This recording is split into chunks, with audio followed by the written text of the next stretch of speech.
ধন্যবাদ আপনাকে। আপনি যে প্রশ্নটি দিয়ে শুরু করেছেন একদম যৌক্তিক প্রশ্ন।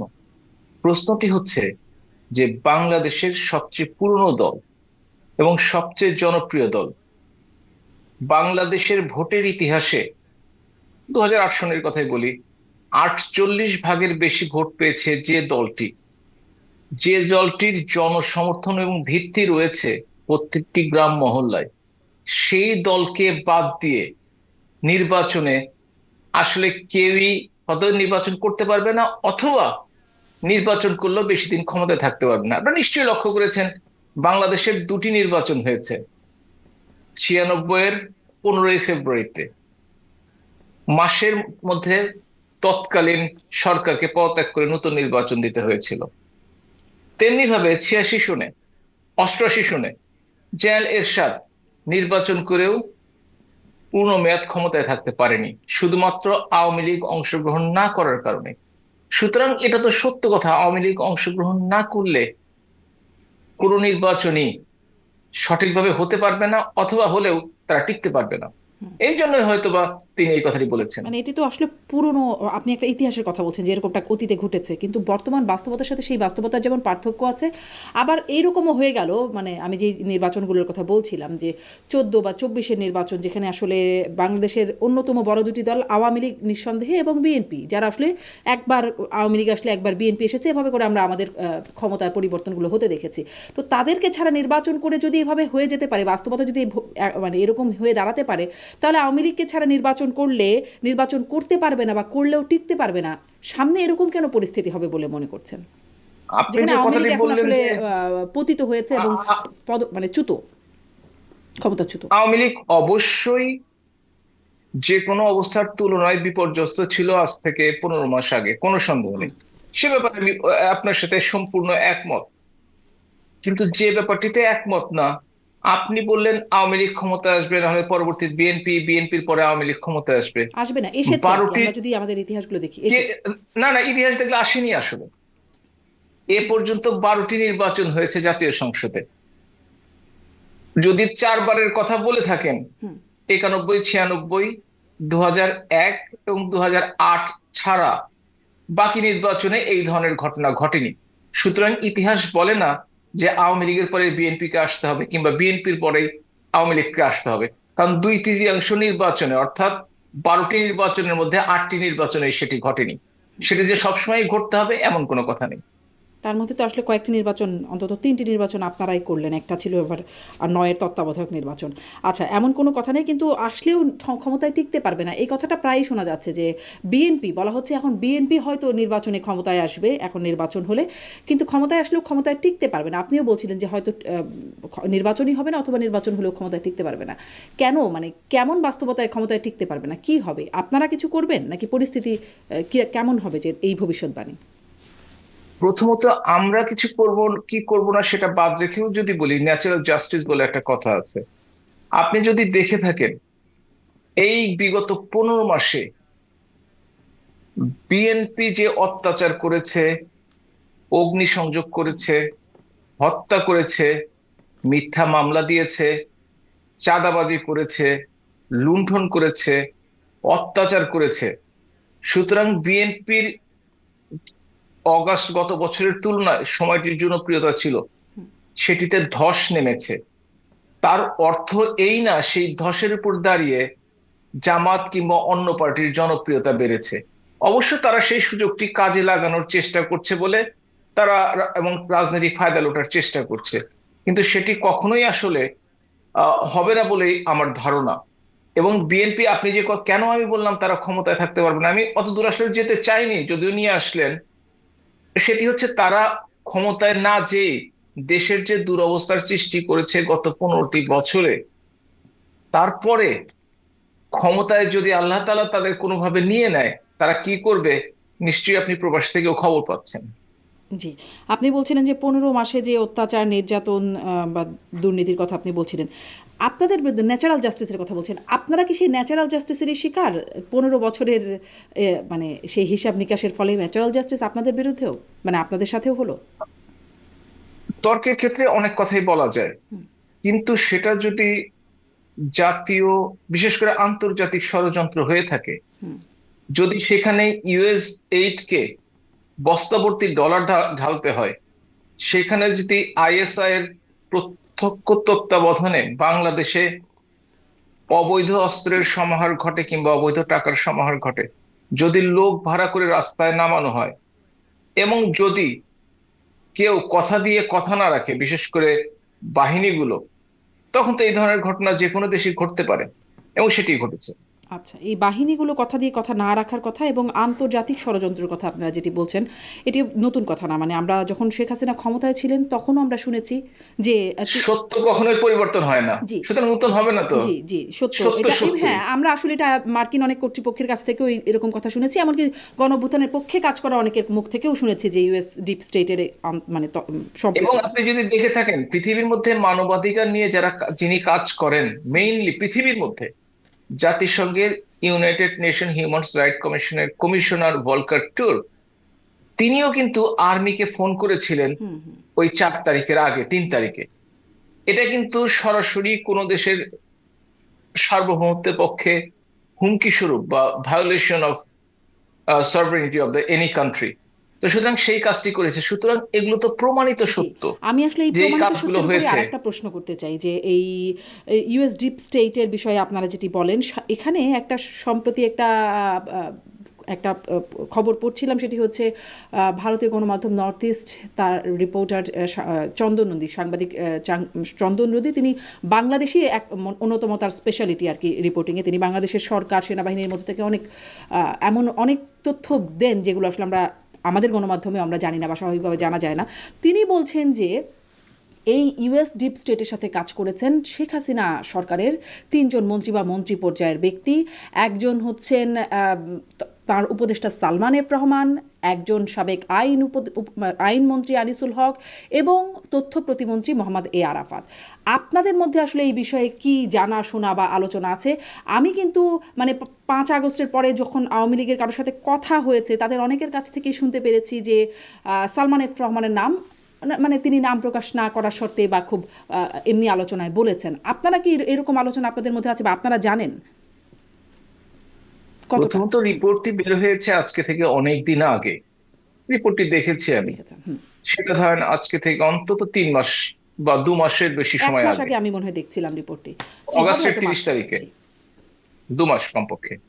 তো সেই রিপোর্টটি বহু পুরনো রিপোর্ট এবং এটি নিয়ে অনেক আলোচনা হয়েছে। হুম, সত্যিকার অর্থে কেউ যদি ডিপ স্টেটের এজেন্ট হয়ে থাকে, হুম, হুম। তাহলে তো তাদের দুজনকে ওই লুঙ্গি পরা অবস্থায় কিংবা লুঙ্গি পরা অবস্থায় তো নৌকায় পাওয়া আসলে সম্ভব কিনা সেটা আমি জানি না। আমি তাদের সমর্থনও করছি না, তাদের বিরোধিতাও করছি না, আমি বলার চেষ্টা করছি। কিংবা একজন দেশ থেকে ভিন্ন পথে পালিয়ে যাবেন, আহ তাতেও সেটাকে কে সহযোগিতা করেছে আমি আসলে জানি না। এবং যদি ডিপ স্টেটের এজেন্ট হয়েই থাকে, তাহলে তো আসলে গোয়েন্দা সংস্থাগুলো থেকে এখন সেই রিপোর্টগুলো আসার কথা ছিল, কারণ এখন তো গোয়েন্দা সংস্থাগুলো আর আওয়ামী লীগের নিয়ন্ত্রণে না, নেই। কিন্তু গোয়েন্দা সুতরাং সংস্থাগুলো তো আর তারা ডিপ স্টেটের কথা বলবে না, যেহেতু আওয়ামী লীগ নাই, এটা তো আওয়ামী লীগ এখন বলে বা ওটা। তারা তো বেশি করে বলবে, এই কারণেই বলবে, তারা প্রত্যেকটি জিনিস আবিষ্কার করার চেষ্টা করছে যার মাধ্যমে আওয়ামী লীগকে কিভাবে ক্ষতিগ্রস্ত করা যায়, কিন্তু গণ আওয়ামী লীগকে অভ্যুত্থানকে তো কিভাবে তারা আর বিভাজিত এটার করা জন্য যায়। ডিমিন করতে পারে না, তাই না? এটা যদি মার্কিন ডিপ স্টেট হয়ে থাকে তাহলে তো গণ অভ্যুত্থানের সেই স্পিরিটটা যেভাবে আসার কথা সেভাবে তো থাকে না, সেখানে তো অন্য আন্তর্জাতিক সেটা সংযোগ আছে চলে নাকি আসে। এখন? সেই স্পিরিটটা আছে নাকি এখন? সেটি ভিন্ন কথা, কিন্তু আমার প্রশ্ন হচ্ছে এটি তো আসলে ইনারা করতে চাইবেন না, এটা তো তাদের স্বার্থ পরিপন্থী হবে, এটা আপনাদের, তার আপনারা বারবার অর্থ যেহেতু হচ্ছে, বলেন। আপনার কথা অর্থ হচ্ছে বাংলাদেশের গোয়েন্দা সংস্থাগুলো বর্তমানে যারা আন্দোলন করেছে তাদের পক্ষ থেকে সত্য প্রকাশে বাধাগ্রস্ত হচ্ছে। আসলে এটা আমি ঠিক এই অর্থেই বলতে পারবো না, কিন্তু আমি এটা বলতে পারবো ক্ষমতাসীনদের পক্ষেই সবসময় আমরা দেখেছি আমাদের যাবতীয় সংস্থার একটা বড় অংশ কাজ করে এবং ক্ষমতা পরিবর্তনের সাথে সাথে আগের ক্ষমতাসীন যারা ছিল তাদের যাবতীয় দুর্নীতি অপকর্ম এই ওই সেই অনেক কিছু বের হয়ে আসে ক্ষমতার পরিবর্তনের সাথে সাথে। হয়তো এটা পরিবর্তন হলে আমরা অনেক কিছু দেখতে পাবো, তখন হয়তো বলবে। কিন্তু আপনি এটা একটু আপনার কাছে স্পষ্ট হই যে আপনারা তাহলে এই ক্ষমতার বিষয়ে। পরিবর্তনের আগেই তো আমরা অনেক কিছু দেখতে পাচ্ছি। ক্ষমতার সেটা এখন পরিবর্তনের আপনারা আগেই দেখতে তো। পাবেন, আপনারা যেহেতু ক্ষমতার বাইরে, ইনারা হয়তো দেখতে পাবেন না, কিনা। কিন্তু আপনি কি আমাকে আগে এইটা আন্তর্জাতিক একটু বলবেন, মিডিয়াতে এসছে। তারপরে আসলে ক্ষমতাসীনদের সম্পর্কেও আপনাদের কাছ থেকে টুকটাক নিশ্চয়ই জানতে চাইবো। কিন্তু এই বিষয়ে আপনাদের মধ্যে আহ, কোনো আলোচনা নাই? আপনি পররাষ্ট্র মন্ত্রণালয় সম্পর্কিত স্থায়ী কমিটির সদস্যও ছিলেন। আপনি মানে যেই এই প্রতিবেদনে যেটি বলা হচ্ছে যে সালমান এফ রহমান, তখন মার্শা বার্নিকাট সাবেক রাষ্ট্রদূত, বা উজরা যে আন্ডার সেক্রেটারি, মার্কিন আন্ডার সেক্রেটারি, তাদের সাথে যে বৈঠকগুলো করছিলেন, আহ, এগুলো কি কোনো? ডোনাল্ড লুকে বাদ দিলেন, জি। ডোনাল্ড লুকে বাদ দিলেন। হ্যাঁ হ্যাঁ, তা তো ওটা তো উনি দেশে এসেছিলেন, ওটা আবার বাইরে গিয়ে দেখা করা, মানে না যুক্তরাষ্ট্রে না, গিয়ে বাইরে গিয়ে দেখা করা এবং ওনার বাসায় সর্বশেষ ব্রেকফাস্ট ওনার বাসাতেই ওনার হয়েছে। বাসায়, হ্যাঁ। হ্যাঁ, তবে এই ব্যাপারে আসলে সত্যিকার অর্থে এটা নিয়ে রিসার্চ করার প্রয়োজন আছে আমি বলে মনে করি। কারণ হালকাভাবে নর্থ ইস্ট নিউজ পেপার কি ছাপলো কিংবা চন্দন নদী কি ছাপলো, হুম। সেটা বিশ্বাস অবিশ্বাস না করে সত্যটি উদ্ঘাটন হওয়া দরকার। এটি সকলের জন্য মঙ্গল। একজন মানুষকে যেমন মিথ্যা ব্লেম দেওয়া উচিত না, আবার কেউ যদি সরাসরি এর সাথে জড়িত থাকে তাহলে দলগতভাবে আওয়ামী লীগ ক্ষতিগ্রস্ত হয়েছে সে ব্যাপারটিও দেখার দরকার আছে বলে আমি মনে করি। সেটা কি দেখা হচ্ছে, খতিয়ে দেখা হচ্ছে যে তাদের আসলে সম্পৃক্ততা ছিল কি আদৌ, বা কতটা ছিল থাকলে? সেই অবস্থানটি কি এখন সত্যিকার অর্থে দলীয়ভাবে আওয়ামী লীগের আছে কিনা সেটাও তো প্রশ্ন সাপেক্ষ। কেন? 4ই অগস্টের পর যে অত্যাচার, নির্যাতন, অনাচার, বাড়ি পোড়ানো, হত্যা করা আওয়ামী লীগ উপর নেমে এসছে, এটা অন্য কোনো সময় 54 বছরের ইতিহাসে ঘটেনি, এমনকি আওয়ামী লীগের 76 বছরের জীবনেও ঘটেনি। হুম। আপনি যদি দেখে থাকেন, শুধুমাত্র মব ভায়োলেন্সের মাধ্যমেই 637 জনকে হত্যা করা হয়েছে। 213 জন আওয়ামী লীগের নেতা কর্মীকে পিটিয়ে কুপিয়ে হত্যা করা হয়েছে। 64 জন, যার অধিকাংশই আওয়ামী লীগের নেতা কর্মী, এক্সট্রা জুডিশিয়াল কিলিং করা হয়েছে। আপনি দেশের যে বর্তমান অবস্থা, লাখ লাখ মানুষ আজকে, সত্যি কথা লাখ লাখ না বলে 1.5 থেকে 2 কোটি মানুষ আজকে ইন্টারনালি ডিসপ্লেসড, অর্থাৎ ঘরে থাকতে পারছে না। তারা রাতে ঘরে ঘুমাতে পারছে না, তারা নিজের পাশের গ্রামে, পাশের উপজেলায়, পাশের জেলায়, রাজধানীতে তারা জীবনযাপন করছে। তাদের যে অবস্থা বর্তমানে, তাদেরকে এখন চায়ের দোকানে কাজ করতে হচ্ছে, তাদেরকে 3 হুইলার চালাতে হচ্ছে, তাদেরকে গার্মেন্টস ফ্যাক্টরিতে কাজ করতে হচ্ছে শুধুমাত্র জীবন বাঁচানোর জন্য। এই অবস্থায় এই ধরনের বিলাসিতা আওয়ামী লীগের সাজে কিনা সেটাও তো চিন্তা করে দেখতে হবে। সুতরাং আওয়ামী লীগকে এখন যে কাজটি করতে হবে, বা যে কাজটি আওয়ামী লীগ করার চেষ্টা করছে, আওয়ামী লীগের যে কোটি কোটি কর্মী সমর্থক রয়েছে, সেই কর্মী সমর্থকদেরকে সংগঠিত করে বাংলাদেশের যে কোনো গণতান্ত্রিক পন্থায় অংশগ্রহণ করে আগামী নির্বাচনে বাংলাদেশ আওয়ামী লীগকে অবশ্যই জনগণকে সাথে নিয়ে আপনি জনগণের বলছেন এটি সিদ্ধান্ত একটা মেনে নেওয়ার বিলাসিতা, প্রস্তুতি কিন্তু নেবে। আপনাদের তো মানে অভ্যন্তরীণ তৎপরতা চলছে। আহ, মানে দায়িত্ব দিতে আবার কোনো ভুল হয়ে যায় কিনা, যদি আগে কোনো ভুল হয়ে থাকে, সেই বিষয়ে আপনাদের ভাবাটা জরুরি বলে মনে করে না দল? আমি একটা কথা জনাব আলী আরাফাত আমাকে নিজে বলেছেন, সেটি হচ্ছে যে তাকে ইউরোপ এবং আমেরিকার বাংলাদেশ আওয়ামী লীগের মুখপাত্র করা হয়েছে, হুম। এবং সেটা অতি সম্প্রতি, হয়তো কিছুদিন আগে, হুম। কবে হয়েছেন বলেননি। তো সুতরাং সেটা যদি করা হয়ে থাকে, নিশ্চয়ই তার সম্বন্ধে খোঁজ খবর নিয়েই করা হয়েছে, এবং খোঁজ খবর নিয়ে করার কারণেই তিনি হয়তো এর সাথে সম্পৃক্ত না থাকার কারণে এটি হয়েছে, এটাই তো স্বাভাবিক। হুম। আচ্ছা, মানে খোঁজ খবর নিয়ে জানা মনে আর হয়েছে যে বাকি আর সমস্যা বাকি সম্পর্কে। যেহেতু দুজন কিন্তু জেলে আপনি আছেন, বলছিলেন যে এটাও দুইজন। কিন্তু এবং তারা তারা কিন্তু আইসিটি তে তারা মামলার আসামি, এবং তাদেরকে সর্বোচ্চ শাস্তি হওয়ার সম্ভাবনা আছে এই অসাংবিধানিক এবং অগণতান্ত্রিক সরকারের সময়। জি। আপনি বলছিলেন যে দুইজন জেলখানায় আছেন, তাদেরকে গ্রেপ্তার করা হলো যেভাবে, আর একজন পলাতক হলেন। কিভাবে পলাতক হলেন, মানে কার কথা বলছেন? মোহাম্মদ আরাফাতের কথা বলছিলেন? হ্যাঁ, তিনি তো দেশের বাইরে আছেন এখন। হ্যাঁ, তিনি যুক্তরাষ্ট্রেই আছেন, মানে তিনি যুক্তরাষ্ট্রেই গেছেন, একটা একটা গণমাধ্যম সম্ভবত, মানে কোনো একটা আন্তর্জাতিক গণমাধ্যম, বিবিসি বা হতে পারে, সেখানে দেওয়া সাক্ষাৎকারে তার অবস্থান জানা গেছে যে তিনি যুক্তরাষ্ট্রে আছেন। তো মানে তিনি আমেরিকায় চলে গেলেন। আর যে দুজন গ্রেপ্তার হলেন, আমারও ব্রিগেডিয়ার সাখাওয়াত, সাবেক স্বরাষ্ট্র উপদেষ্টা যিনি হয়েছিলেন, তিনি বলছিলেন যে সালমান এফ রহমান এবং আনিসুল হককে সেনাবাহিনীর কাছে ছিল তারা, এবং তাদেরকে হস্তান্তর করা হয়েছে তার কাছে হস্তান্তর করা হয়েছে। আমি পাল্টা প্রশ্ন করেছিলাম তাকে যে তাহলে আমরা যে দেখলাম সদরঘাট দিয়ে পালিয়ে যাচ্ছে দাড়ি শেভ করে লুঙ্গি পরে, সেটা কি সাজানোর নাটক ছিল? তিনি বলেছেন ওরকমই ধরে নিতে পারেন যে ওটা আসলে, তার মানে বিষয়টা আসলে খুব স্বচ্ছ ছিল না। তাদেরকে সেনা মানে নিবাসে নেওয়া হলো এবং সেখান থেকে দেয়া হলো, এর মধ্যে কোনো কিন্তু আছে বলে আপনার মনে হয় যে স্বচ্ছ না প্রক্রিয়াটা? আবার বাকিরা কিন্তু রয়ে গেলেন সেনানিবাসে যারা ছিলেন, 626 জনের তালিকা অনেক আওয়ামী লীগ নেতা ছিলেন বা পুলিশ বিচারপতি, তাদের সবাইকে কিন্তু এভাবে দেওয়া হয় নাই যেভাবে দুজনকে দেওয়া হলো। এর কারণটি হচ্ছে ডক্টর ইউনূসের সরকার এখন পর্যন্ত কোনো ব্যাপারে স্বচ্ছতা দেখিয়েছেন কি? তিনি যে সম্প্রতি আমেরিকার সাথে একটা চুক্তি করেছেন, এনডিএ, নন ডিসক্লোজার এগ্রিমেন্ট স্বাক্ষর করে, যেটি বাংলাদেশের ইতিহাসে কোনোদিন হয়নি। সুতরাং তিনি কি সেটা ডিসক্লোজ করেছেন? এই সরকার যে সিদ্ধান্তগুলো নিচ্ছে, এটি কি সংখ্যাগরিষ্ঠ জনগণের মতামত নিয়ে, নাকি অস্বচ্ছতার মাধ্যমে কিছু পছন্দের দলের সাথে আলোচনা করে? সেগুলো তো বিবেচনা করে দেখতে হবে।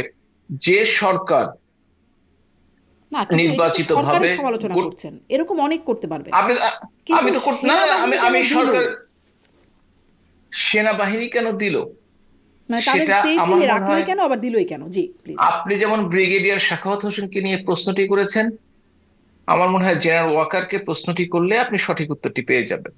কারণ সেনাবাহিনী কি করেছেন সেটা আমার পক্ষে দেশের বাইরে থেকে এটা বলা কি সম্ভব?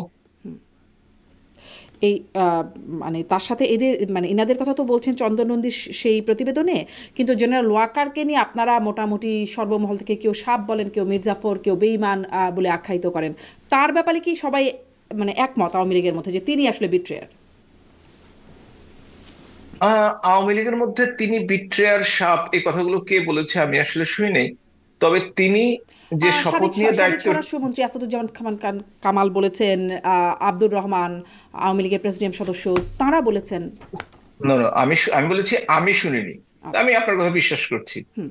তারা যদি বলে থাকেন, তাদের যেহেতু নেটওয়ার্ক আমার চেয়ে অনেক শক্তিশালী, তারা নিশ্চয়ই জেনে শুনেই বলেছেন। তবে একটা কথা বলতে পারি, তিনি যে শপথ নিয়ে জনগণকে রক্ষা করার যে দায়িত্বটি নিয়েছিলেন, তিনি সম্পূর্ণ ব্যর্থ হয়েছেন। এবং দ্বিতীয় যেটি করেছেন সেটি হচ্ছে, বাংলাদেশের সেনাবাহিনী পেশাদার বাহিনী হিসেবে থাকার কথা ছিল, কিন্তু তিনি তাদেরকে এই গ্রামে গঞ্জে হাটে পুলিশি দায়িত্ব দিয়ে তাদের সম্মান এবং পেশাদারিত্ব দিন দিন ধ্বংস করছেন। এটাও কোনো বিদেশি ষড়যন্ত্রের অংশ কিনা সেটা আমাদের চিন্তা করে দেখতে হবে। জি, এখানেও আপনার এটা কোন দেশের মানে হতে পারে, মানে ধারণা আছে কোনো? আমি আসলে ইন্টেলিজেন্সের সাথে কোনোভাবেই সম্পৃক্ত নই। আচ্ছা, মানে কোনো ধারণাও সুতরাং করতে যারা পারেন আছেন কিনা, যেহেতু তাদের এটুকু ধারণা তাদের করলেন। চিন্তার খোরাকটা দিয়ে দিলাম, তাদেরকে চিন্তার খোরাকটা দিয়ে দিলাম। আচ্ছা, চিন্তার খোরাক, মানে এখানেও কোনো বিদেশি ষড়যন্ত্র থাকতে পারে বলে আপনি মনে করছেন। কারণ চন্দ্রনন্দী একটা রিপোর্টে। সুশৃঙ্খল বাহিনীকে এইভাবে ধ্বংস করে দেওয়া হবে 15টি মাস, তারা ক্যান্টনমেন্টের বাইরে, তাদের এইভাবে ধ্বংস করে দেওয়া হবে চোর ডাকাত ধরতে। আসলেই কি তারা পেশাদারিত্ব বজায় রাখতে পারবে ক্যান্টনমেন্টে ফিরে, যে জি, হয়তো আরো 15টি কিছুদিন মাস তাদের বাইরে থাকতে ক্যান্টনমেন্টের হবে? বাইরে, কিন্তু এটাও আবার প্রশ্ন যে পেশাদারিত্বের জায়গায় যেভাবে মানে এখন যে গুম কমিশনের রিপোর্ট এবং তারপরে যে এই বিচারও একটা প্রক্রিয়া শুরু হয়েছে, যেখানে সেনা কর্মকর্তাদেরকে আসামি করা হয়েছে 25 জন না 28 জন, 25 জন মনে হয়, তাদের বিরুদ্ধে মামলা আছে, 15 জন বর্তমান 30 জন, হ্যাঁ হ্যাঁ, 30 জন, সব মিলে 25 তার জন মধ্যে তো sorry। শেখ হাসিনা সাবেক স্বরাষ্ট্রমন্ত্রী তারা আছেন, তারেক জি জি সিদ্দিকী আছেন, এবং বাকিরা জি। বর্তমান এবং সাবেক সেনা কর্মকর্তা। তো পেশাদার বাহিনীকে এরকম ভাবে মানে এরকম অপরাধের সাথে সম্পৃক্ত করা, এটি কি পেশাদারিত্বের কোথাও ব্যত্যয় না? আপনি একটি কথা চিন্তা করে দেখেন, আপনি তো এই 15 জনের কথা বললেন, কিন্তু এর আগে তো মেজর জেনারেল জিয়াকেও তো আরো হেনস্থা করে নেওয়া হয়েছে। এদের কিন্তু একটা এয়ার কন্ডিশন সুন্দর হুম। একটা প্রিজন ভ্যানে নিয়ে আসা হয়েছে, এদেরকে কিন্তু ওই খাঁচার মতো প্রিজন ভ্যানে নিয়ে আসা হয়নি। এদেরকে কিন্তু আমি হাতে হাত করা দেখিনি, এদের কিন্তু মাথায় হেলমেট দেখিনি, এদের কিন্তু বুলেট পরা জ্যাকেট দেখিনি। এবং এদের জন্য বিশেষ সময়ে আদালত বসিয়ে সেই ভোরবেলা নিয়ে আসা হয়েছে। জেনারেল জিয়ার ক্ষেত্রে কিন্তু সেটা ঘটেনি। তিনিও কিন্তু এই সেনাবাহিনীরই একজন উচ্চ পদস্থ কর্মকর্তা। পক্ষে বিপক্ষে ভালো মন্দ সেটা পরের কথা, কিন্তু বিচার যখন শুরু হয় প্রত্যেকটি বিচার প্রার্থীর সমান সুযোগ থাকা উচিত, যেটি হয়নি। আমি বারবার বলছিলাম অস্বচ্ছতার কথা, এ সরকার কখন কি করে ফেলে। এবং তার পরবর্তীতে যদি আপনি দেখে থাকেন, ওই যিনি প্রেস সচিব তিনি বললেন এরপরে আর কোনো সেনা অফিসারকে গ্রেপ্তার করা হবে না। অর্থাৎ তারাই সিদ্ধান্ত নেন কাকে গ্রেপ্তার করবেন, কাকে এটি তিনি গ্রেপ্তার করবেন প্রসিকিউশন না। টিমের কাছ থেকে জানতে পেরেছেন, যেখানে ইনি কথাটি বলেছেন পুরো কথাটা হচ্ছে তিনি শুনেছেন প্রসিকিউশনের কাছ থেকে যে আর হবে না। হ্যাঁ। কেন তাকে এই কথাটা বলতে হবে? আর না বলতেই হলো। হুম। প্রসিকিউশন টিম কিভাবে সিদ্ধান্ত নেয় তদন্ত শেষ হওয়ার আগে যে আর কাউকে গ্রেপ্তার করা হবে না? সেটা নিয়েও তো প্রশ্ন উঠতে পারে। যখন মামলা একটি চলমান, চার্জ গঠন এখনো হয়নি, তখন তারা কিভাবে বুঝতে পারে এর সাথে আর কেউ সম্পৃক্ত নাই, শুধু এই কয়জনই সম্পৃক্ত আছেন? আর একটা কথা বলি, সেটা হচ্ছে এটা যদি কোনো কারণে বাংলাদেশে বা পৃথিবীর যে কোনো দেশে, বা আমি আমার দেশের কথাই বলি, যে এই জুলাই আগস্টে অনেকে মারা গেছেন এবং সেটার জন্য সরাসরি শেখ হাসিনাকে সরাসরি আসামি করা হচ্ছে, অর্থাৎ তিনি সরকারের সর্বোচ্চ পর্যায়ে থাকার জন্যই কিন্তু তিনি আসামিটি হলেন। তাহলে সেনাবাহিনীর সর্বোচ্চ পর্যায়ে, আর সেনাবাহিনী তো আরো ডিসিপ্লিন ফোর্স, সেনাবাহিনীর সর্বোচ্চ যিনি জেনারেল ওয়াকার, তার পরামর্শ কিংবা তার হুকুম ছাড়া কি কোনো কিছু ঘটতে পারে? যদি না ঘটে থাকে তাহলে তো সেই সার্কেলে তিনিও এর সাথে অভিযুক্ত হওয়ার কথা ছিল, কিন্তু সেই ধরনের কিছু তো আমরা দেখি নাই। কিন্তু সেই কথাটি ধরনের কোনো একদম আজকে মানে এটি খুব অযৌক্তিক, আপনি হয়তো বলেন নাই, কিন্তু একদমই কি সেটি বলাই যায় যে এটি অবশ্যই হওয়ার কথা? কারণ ধরেন ডিজিএফআই সরাসরি প্রধানমন্ত্রীর তত্ত্বাবধানে, এনএসআই, র্যাব, এনটিএমসি এগুলো তো সেনা প্রধানের তত্ত্বাবধানে থাকে না। র্যাবের কাউকে যদি ধরা হয় তাহলে ধরতে হবে সেইখানে স্বরাষ্ট্রমন্ত্রীকে, মানে প্রধানমন্ত্রীকে না। হ্যাঁ। পুলিশের কাউকে যদি ধরতে স্বরাষ্ট্রমন্ত্রীকে হয় আসামি করা পুলিশের, হয়েছে। হ্যাঁ, স্বরাষ্ট্রমন্ত্রীকে আসামি করা হয়েছে। তাহলে আর্মিতে যারা আছে তারা রিপোর্ট করতে পারে কোথাও, কিন্তু তারা সরাসরি সেনাবাহিনীর অধীনে, এটা নিয়ে কি কোনো সন্দেহ আছে? তারা কি সেনাবাহিনী ছেড়ে ছেড়ে চলে গেছে? কখনোই যায়নি। না, কিন্তু তাদের রিপোর্টিং তারা ডিফারেন্ট হয়ে গেছে। তাদের রিপোর্টিং অথরিটি ভিন্ন হতে পারে, commanding authority, reporting authority. Reporting authority ভিন্ন হতে পারে, কিন্তু তারা তো সেনাবাহিনীর সদস্য। শুধু সেনাবাহিনী নয়, তারা বিমান বাহিনীর সদস্য, হ্যাঁ। তারা বিভিন্ন বাহিনীর সদস্য হতে পারে। সুতরাং তারা তো আর সেটা ছেড়ে চলে যায়নি। এই যে জাতিসংঘ শান্তি মিশনে যাচ্ছে বাংলাদেশের আর্মি, তারা তো কিছু নিজের কমান্ড, কিন্তু হায়ার র্যাঙ্কিং এ তো বিদেশিরা আছে। তো এখন কি তারা কোনো অঘটন ঘটলে তাদেরকে বলা হবে না যে আপনাদের কমান্ডে থেকে, আপনাদের অবস্থানে থেকে তাদেরকে কি শাস্তির আওতায় আনা হবে না? নিশ্চয়ই হবে। এবং সবচেয়ে দুঃখজনক ব্যাপার যেটি হচ্ছে যে যে সামরিক বাহিনীটি আমাদের বিদেশে যে সুনাম অর্জন করে আসছে, তাদের সংখ্যাও কিন্তু দিন দিন 25 ভাগ কমিয়ে দেওয়া হচ্ছে। এবং সেই সেনাবাহিনীকেই দেশে এসে এই পুলিশের কাজ করতে হচ্ছে। পেশাদারিত্ব রইলটা কই, আমি তো বুঝতে পারছি না আসলে। জি। এবং এই পেশাদারিত্ব যদি পেশাদার বাহিনীর মধ্যে না থাকে, যাদের দেশ রক্ষা করার দায়িত্ব, তারা সেই দায়িত্বটি সঠিকভাবে পালন করতে পারবেন কিনা, সেখানেও কিন্তু সন্দেহ থেকে যায়। জি, সেই সন্দেহ রাখাই যেতে পারে, কিন্তু বিচারের অস্বচ্ছতার কথা আপনি বলছেন, সেটি যদি থাকেও, সেটি যদি মেনেও নেই আমরা যে হ্যাঁ বিচারের অস্বচ্ছতা আছে, কিন্তু মানে এই যে গুমের সাথে সম্পৃক্ততা, সেনা কর্মকর্তা যারা আসলে বিভিন্ন কমান্ডিং অথরিটির অধীনস্থ ছিলেন, তাদের এই যে সম্পৃক্ততা দেখা যাচ্ছে, এবং সাবেক প্রধানমন্ত্রীটি সরাসরি আসামি, সাবেক স্বরাষ্ট্রমন্ত্রী আসামি, এটিকে আসলে আপনারা কিভাবে নেন? এটি আসলে আওয়ামী লীগের জন্য কতটা ক্ষতিকর হয়ে দাঁড়াচ্ছে বা ক্ষতিকর হচ্ছে কিনা? এটা আওয়ামী লীগের কথা নয়, এটি হচ্ছে একজন মানুষ খুন হলে, একজন মানুষ অপঘাতে মৃত্যুবরণ করলে যারা এর সাথে দায়ী, সেটা বিচার হওয়া দরকার। এটা আওয়ামী লীগের কথা বলছেন কেন? র্যাব তৈরি হয়েছে বিএনপির সময়, তারা যে এক্সট্রা জুডিশিয়াল কিলিং গুলো করেছে সেই বিচারের কথা বলবেন না? জেনারেল এরশাদের সময় গুলি করে লাল দিঘির ময়দানে 21 জন 22 জন মানুষকে হত্যা করেছে, তার কথা বলবেন না? নিশ্চয়ই। 21শে আগস্ট গ্রেনেড হামলায় বিএনপির সময় 21 জন মানুষকে আইবি রহমান সহ হত্যা করা হয়েছে, তাদের কথা বলবেন না? নিশ্চয়ই, নিশ্চয়ই। আসলে অনেক হত্যাকাণ্ড হয়েছে বাংলাদেশে, বলতে অনেক থাকলে হত্যাকাণ্ড সারা হয়েছে। প্রোগ্রাম জুড়ে বলতেই প্রত্যেক থাকতে হবে এটা ওটা হয়েছে হয়েছে হয়েছে। না না, কিন্তু এই প্রত্যেকটি ঘটনাটা যদি প্রত্যেকটি আমি গুম হত্যাকাণ্ডের নিয়ে বিচার জিজ্ঞাসা হওয়া করি। দরকার। হুম। আর একটি কথা আপনাকে বলি, সামরিক বাহিনী যে বিচার হয়নি, কথাটা কিন্তু একদম ঠিক নয়। 21শে আগস্ট গ্রেনেড হামলায় কিন্তু সামরিক বাহিনীর এবং বিভিন্ন আইন শৃঙ্খলা বাহিনীর সদস্যরা জড়িত ছিল, তাদের কিন্তু সেই সময় বিচার হয়েছে। আপনি যদি নারায়ণগঞ্জ হত্যাকাণ্ডের কথা মনে হয়ে থাকে, 7 হত্যা, যে কর্নেল দায়িত্ব ছিল তারও কিন্তু বিচার হয়েছে। সুতরাং সামরিক বাহিনীর যে বিচার হয়নি, কেউ যে বিচারের ঊর্ধ্বে বা কারো ইনডেমনিটি আছে বা ইউনিটি আছে, কথাটা কিন্তু সত্যি নয়। বাংলাদেশের ইতিহাসে যদিও দেখা যায় এবারও এই ডক্টর ইউনূস সরকারও 15ই জুলাই থেকে সম্ভবত 8ই আগস্ট পর্যন্ত ইনডেমনিটি দিয়েছে, কিন্তু এই ইন্ডেমনিটির কোনো দাম নাই, বঙ্গবন্ধু হত্যাকারীরও দিয়ে দেওয়া হয়েছিল, তাদেরকে কিন্তু ফাঁসিতে ঝুলানো হয়েছে। সুতরাং সরকারে যারা থাকে নিজেদের দোষ ঢাকার জন্য, নিজেদের সমর্থককে সমর্থন করার জন্য তারা এই ধরনের ঘোষণা বা এই ধরনের আইন কানুন করার কিছু চেষ্টা করেন, কিন্তু পরবর্তীতে সেটা কখনোই টেকে না।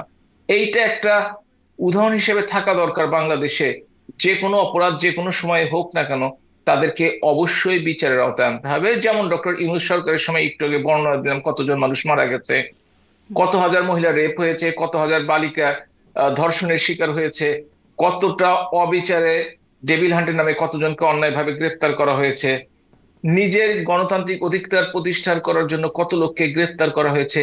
এগুলোর প্রত্যেকটির হিসাব কিন্তু হবে, হয়তো এখন হবে না, কিন্তু হিসাব কিন্তু ওই থেকে যে যায়। আমি বলছিলাম যে ক্ষমতা পরিবর্তন হলে হিসাব দিতে হয় সব সময়, মানে আপনাদের সময় ওই আন্তর্জাতিক মানবাধিকার সংস্থাগুলো বলতো, এখনো আন্তর্জাতিক মানবাধিকার সংস্থাগুলো বলছে, যেই মানবাধিকার সংস্থাগুলো বলছে আওয়ামী লীগের উপরে নিষেধাজ্ঞা, যে কর্মসূচির উপর বা কর্মকাণ্ডের উপর নিষেধাজ্ঞা দেওয়া হচ্ছে সেটি প্রত্যাহার করে নেওয়ার আহ্বান জানাচ্ছে, তারা এই গুম খুনের বিচার করার জন্য বা বিচারের প্রক্রিয়ার মধ্যে নেওয়ার জন্য আবার সাধুবাদও জানাচ্ছে ডক্টর ইউনূসকে।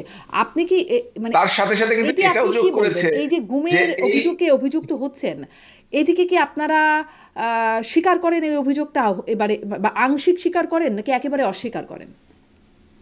স্বীকার অস্বীকার, আংশিক স্বীকারোক্তি। আমি এটাকে কোনোভাবেই গ্রহণযোগ্য বলতে পারি না। কারণ ধরেন, কথার কথা 10 জন মানুষ কোনো কারণে গুম হয়েছে, আমি যদি আংশিক স্বীকার করি সেটা মিথ্যা হবে। আমি যদি 10 জনই স্বীকার করি, আমি তো বিচারক নই, আমি তো এখন পর্যন্ত কোর্টে কেসটা হাজির করতে পারিনি, আমি তো সেটার কোনো রায় পাইনি, সুতরাং কিভাবে আমি তাদেরকে অপরাধী বলবো? কিংবা আমি যদি অস্বীকার করি, কেউ একজনও যদি গুম হয়ে থাকে, তাহলে তো সেটা আমার করা ঠিক হবে না। জি, মানে বিচারের রায় হলে সেই রায় নিয়ে তো আপনারা অবশ্যই প্রশ্ন করবেন, কিন্তু মানে আপনারা মানে আওয়ামী লীগ ক্ষমতায় ছিল সেই সময় এটি আন্তর্জাতিক গণমাধ্যমে আলোচনা হয়েছে, তখনও আলোচনা হয়েছিল। গুমের শিকার সাংবাদিক তিনি তার অভিজ্ঞতার কথা বলেছেন। তখন কি আসলে আলোচনা হতো যে আসলে এইটা কোথা থেকে হচ্ছে, এরকমটা কেন হচ্ছে? কখনো এটা আপনাদের নিজেদের মধ্যে আলোচনা এসেছে যে বা আদৌ আপনার হচ্ছে কিন্তু কিনা? যদি, এমনকি আপনিও তো টিভি টক শো করতেন বাংলাদেশে সেই সময়টিতে, এবং আমরা অংশগ্রহণ করেছি সেই সময়টিতে। আমরা কিন্তু বরাবরই সংখ্যা নিয়ে সোচ্চার ছিলাম, কিন্তু যেহেতু সংখ্যাধিক্য দেখাতো, কিন্তু জাতিসংঘের রিপোর্ট যেটি এসেছিল 68 জন বা 73 জন, সেটা নিয়ে কিন্তু আওয়ামী লীগ কোনোদিন কোনো মন্তব্য করেনি আসলে, হুম। স্বীকার অস্বীকার কোনোটি করেনি। তবে যারা ফিরে এসছে, যারা যারা বিভিন্ন সময় দেশে বিদেশে পালিয়েছিল, তারা যখন ফিরে এসে সেটা প্রকাশ করার চেষ্টা করেছে। তবে আমি একটা কথা বলে রাখি, খুন, গুম, যে কোনো সরকারের সময় হোক না কেন, যারা এর সাথে দায়ী, জড়িত, তাদেরকে অবশ্যই আইনের আওতায় আনতে হবে। এখন আওয়ামী লীগ যেহেতু একটু বেকায়দায় পড়ে আছে, হাতি তো একটু কাদায় পড়লে নাকি চামচিকে লাথি দেওয়ার চেষ্টা করে, সেই অবস্থা হয়েছে। সুতরাং সবাই একটু কথাবার্তা বলছে, কিন্তু নিজেদের দিকটা কেউ কিন্তু এখন পর্যন্ত দেখছে না যে একটু তাদের আবার হয়তো সময়টিতে ক্ষমতা কি পরিবর্তন হয়েছে। হলে তাদের দিকটা আবার আসবে। কিন্তু এখন যেহেতু আপনারা চামচিকার জায়গায় আসছেন, আপনাদের এই বিষয়গুলো জবাব দিতে বা আপনাদেরকে নিজেদেরকে ডিফেন্ড করে হলে দেখাতে হবে যে আপনারা আসলে করেছেন বা করেন নাই। সম্প্রতি আমরা দেখলাম মোহাম্মদ এ আমি আরাফাত তিনি। বলেছি হাতি, হাতি কাদায় পড়লে চামচিকা আসে, আমি নিজেদের চামচিকা, আমি আচ্ছা, হাতি হিসেবে বলেছি। হাতি বলছেন, এখন চামচিকা লাথি মারছে। একটু লাথি আর কি, লাথিকেই ডিফেন্ড করতে হবে তাহলে, কিছু না কিছু তো ডিফেন্ড করতে হবে। মোহাম্মদ এ আরাফাত যেটি দেখছিলাম যে 15 জন দেশপ্রেমিক সেনাবাহিনীর কথা বলছেন, তারা জঙ্গিবাদের বিরুদ্ধে লড়াই করতে গিয়ে তাদেরকে এখন মানে এই সাজার কথা যেটি হচ্ছে তিনি সেরকমভাবে বলছেন। এটি আপনারা কিভাবে মানে নিশ্চিত হয়ে যেতে পারেন বা আওয়ামী লীগ কিভাবে নিশ্চিত হয়ে যেতে পারে যে 15 জন, যেহেতু তারা গুমটাকে অস্বীকার করছে না যে গুম হয়েছে, কতজন হয়েছে সংখ্যা নিয়ে আপত্তির জায়গা থাকতে পারে, তাহলে এটি কিভাবে মানে একদম বলে দেওয়া যায় যে তারা দেশপ্রেমিক, তারা শুধুমাত্র জঙ্গিবাদের বিরুদ্ধে লড়াই করছে, তারা আসলে গুমের সাথে সম্পৃক্ত না? এখন আমি কিন্তু একটু আগে আমার বক্তব্যটাকে ক্লিয়ার করেছি। এখন উনি বলেছেন, হয়তো উনি বা আমার সম্ভবত তারপরে এই ধরনের মন্তব্য করা সঠিক কিনা সেটা তার বিবেচনা করে দেখতে হবে। কারণ আমরা বিভিন্ন কারণে রাজনৈতিক বক্তব্য দেওয়ার জন্য বিভিন্ন অপরাধের আসামিরা মুক্ত হয়ে যায়, কিংবা তারা সুবিধা পায়, কিংবা কারো সমর্থন পাওয়ার জন্য আমরা হয়তোবা একটা কথা বলে বসি, পরবর্তীতে সেই ধরনের কথা আমাদের বিপক্ষে চলে যায়। সুতরাং অবশ্যই যদি দলের পক্ষ থেকে বলা হয়, দলের পক্ষ থেকে যদি বলা হয়, অবশ্যই বুঝে শুনে। আর ব্যক্তিগতভাবে যদি কেউ মন্তব্য করেন, এখন ব্যক্তিগত মন্তব্য হিসেবে সেটাকে নিতে হবে, হুম। সেটাকে গোষ্ঠীর আমি দেখছিলাম মন্তব্য আওয়ামী হিসেবে লীগের বলা অফিসিয়াল ফেসবুক পেজে কার্ড আকারে সেটি শেয়ার করা হয়েছে, মোহাম্মদ আরাফাতের সেই বক্তব্যটি। যাই হোক, আপনি বলছিলেন যে ব্যক্তিগতভাবে বলতে পারে বা সেটি আসলে বুঝে শুনে বলা উচিত। একটু আবারও সেই চন্দন নন্দীর রিপোর্টের একটা জায়গায় যাই, এটাও একটু জানতে ইচ্ছে করে, কারণ এটাও আমি বিভিন্ন জনের কাছ থেকে শুনেছি যে আহ, তিনি বলছেন যে প্রথমে আপনাকে বলে রাখি, শোনা কথা বিশ্বাস করবেন না। এখন কথা তো সব শুনেই ফেলি, শুনেই জানি আর কি, কথা তো শোনাই হয় তাই না? ডাক্তার হাবিবুল্লাহ তো যারা বলছেন তারা হয়তো তাদের অভিজ্ঞতা থেকে বলছেন। আমরা যে টকশোগুলো করি সেখানেও কথা শুনি শুধুমাত্র। তিনি মানে সেই রিপোর্টে বলা হচ্ছে যে সালমান এফ রহমান তিনি ডিফ্যাক্টো ডেপুটি প্রাইম মিনিস্টার ছিলেন এবং হয়ে উঠেছিলেন, তার কারণে নেতাকর্মীরা শেখ হাসিনা পর্যন্ত পৌঁছাতে পারছিলেন না, প্যারালাইজড করে রাখা হয়েছিল, অনেস্ট মতামত পৌঁছানোর সুযোগ ছিল না, যার কারণে কোনো সৎ সমালোচনা বা পর্যালোচনারও সুযোগ ছিল না বলে এরকম একটা বিষয় সোর্সের মাধ্যমে এই প্রতিবেদনে বলা হচ্ছে। সোর্সটাও প্রকাশ করা হয় নাই। সাবেক একজন মন্ত্রীর কথা বলা হচ্ছে যে তিনিও এখানে কথা বলেছেন সোর্স হিসাবে। এরকম কি আসলে পরিস্থিতিটা ছিল যে সালমান এফ রহমানের কারণে শেখ হাসিনার কাছে পৌঁছানো যেত না বা নেতাকর্মীরা পৌঁছাতে পারতেন না? আমি ঠিক সঠিকভাবে কথাটি বলতে পারবো না, তবে আমি দেখেছি করোনা পরবর্তীকালে মাননীয় প্রধানমন্ত্রীকে সাথে দেখা করতে হলে প্রত্যেকের করোনা টেস্ট করতে হলো, এবং একটা নির্দিষ্ট সময় পর্যন্ত সেই টেস্ট, একটা নির্দিষ্ট জায়গা থেকে সেই টেস্টটা করতে হতো, সরকারি প্রতিষ্ঠান, এবং সেইখানে ভ্যালিড থাকতো। সুতরাং এটা জনবিচ্ছিন্ন করে রাখার একটা পরিকল্পনা কিনা কারো আমি জানি না, আমার মাথায় কথাটি এসছে এই জন্য বলবো। আর সালমান এফ রহমান অবশ্যই মানুষের চরিত্রই এমন যে যদি কেউ বেশি কাছে কারো থাকে, চায় না অন্য কেউ কাছে ফিরুক। ওনার জন্য কথাটা সত্য কিনা আমি জানি না, তবে এটা একটা হিউম্যান সাইকোলজি। আর ক্ষমতার কাছে তো সবাই থাকতে চায়। আচ্ছা, আচ্ছা। আমি সেখানে এরকম বলা হচ্ছে যে যে আমার মনে হয় না এই খবরটিকে এত গুরুত্ব না, দেওয়ার কিছু একটু আছে, শুনতে চাই, বিশেষ করে। গুরুত্ব দিতে চাই না, কিন্তু আপনাদের মধ্যে এটি নিয়ে কি আলোচনা আছে সেটি শোনাটা আসলে জরুরি, যদিও একটু পুরনো তবুও এটা জানানো, মানে জানতে চাই যে 4-5 লাখ নেতাকর্মীদের নিয়ে যে ঢাকায় একটি কর্মসূচি হবার কথা ছিল 5ই আগস্টের আগের সময়টাতে, সেটি পোস্টপন, সেটি বাতিল করা হয় সেই কর্মসূচিটি, এবং সেটিও করা হয় সালমান এফ রহমানের মানে যে এই প্রশ্নটি আমার নির্দেশনায়। মনেও আছে। এবং সেটি যেখানে আমি রিপোর্টের কথা বলছি, আপনি আমাকে ক্ল্যারিফিকেশন দিন যতটা জানেন আপনি। তিনি শেখ রেহানাকে বলেন 30 তারিখে বলেন যে তিনি আসলে দ্রুত দেশে আসতে এবং এই বিষয়ে মানে এই বিষয়ে প্রস্তাবটা দিতে বা এটা নিশ্চিত করতে যেটা না হয়, এবং শেখ রেহানা নির্দেশনা দেন। তারপরেও নেতাকর্মীরা আসছিলেন, কিন্তু শেখ রেহানা তখন বেশ রাগান্বিত হয়ে বলেছেন যে যা বলেছি তাই করো। এটি হচ্ছে রিপোর্টের ভাষ্য।